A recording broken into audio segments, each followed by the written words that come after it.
साधारण गेल्या 2 दशकापूर्वी केंद्र सरकारनं अपारंपरिक ऊर्जा स्रोत शोधण्यासाठी प्रोत्साहन देण्यास सुरुवात केली आणि त्यातून मग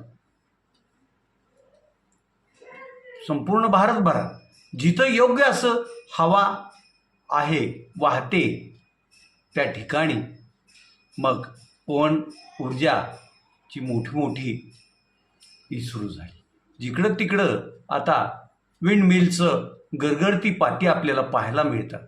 आणि मग यातून जो असा अगोदरच मागास असलेला भाग पण अचानक पैसा वाहू लागला, पैसा फिरू लागला बाजारात, त्याचे काय परिणाम होतात हे आपण मसाजोगच्या सरपंच संतोष देशमुख यांच्या हत्येमुळं तर सगळ्या महाराष्ट्राला नाही देशाला जाहीर झाला आहे.